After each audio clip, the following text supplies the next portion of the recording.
মাত্র ২ মিনিটের মধ্যে তোমাদেরকে আজকে দোকানের মতো নিমকি বানানো শিখিয়ে দেবো। তো এরকম একটা নিমকি কিন্তু টি টাইমের জন্য একদম পারফেক্ট। তো প্রথমে তোমাদেরকে ময়দা মেখে নিতে হবে, কিচ্ছু না, সিম্পল তেল দিয়ে ময়দা মেখে নেবে।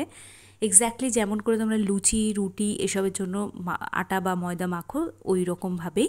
এবার ময়দা দিয়েই কিন্তু এই যে পুরগুলো ডোগুলো রয়েছে সেইগুলোকে কিন্তু বেলে নিতে হবে। এর মধ্যে তেল ইউজ করলে কিন্তু চলবে না।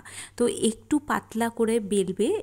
কেউ যদি মোটা করে বেলতে চাও তাহলে সেটা আরও বেশি খাস্তা টাইপের হয়ে যাবে, বাট আমরা কিন্তু একটু মোটা মোটা করেই বেলেছি। তারপর এটাকে এরকম লম্বা লম্বা করে কেটে নেবে যাতে ওই ত্রিকোণ টাইপের শেপ আসে, যেটা নিমকি শেপ এক্স্যাক্টলি দোকানে আমরা দেখি। তো একটা রুটিকে এরকমভাবে ভেঙে নেবে, মানে কেটে নেবে, নিলেই দেখবে আবার করে কেটে নিলেই দেখবে এরকম তৈরি হয়ে যাচ্ছে। তো এটা হয়ে গেল নিমকির শেপ। সাইড বাই সাইড তোমাদেরকে কি করতে হবে, একটা প্যান নিতে হবে এবং তাতে বেশ অনেকটা পরিমাণ তেল ভালো করে গরম করে নিতে হবে।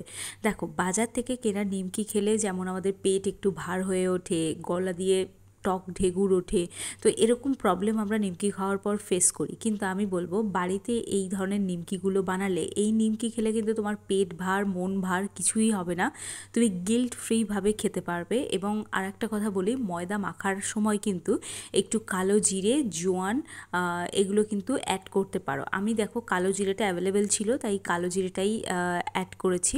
তো এতে টেস্টটা আরও বেশি সুন্দর হয়। এমনি বিস্কিট বা নিমকি এই ধরনের জিনিসগুলোতে কিন্তু এই কালো জিরের ব্যবহার হয়ে থাকে।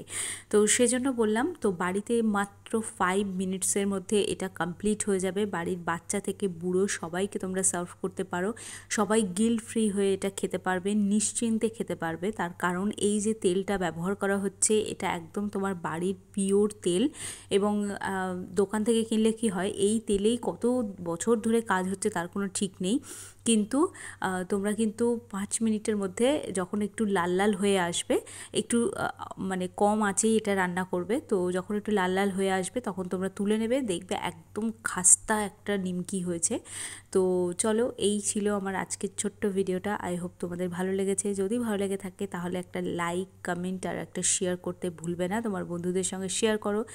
তো চলো, দেখা হচ্ছে একটা নতুন ভ্লগ নিয়ে খুব তাড়াতাড়ি।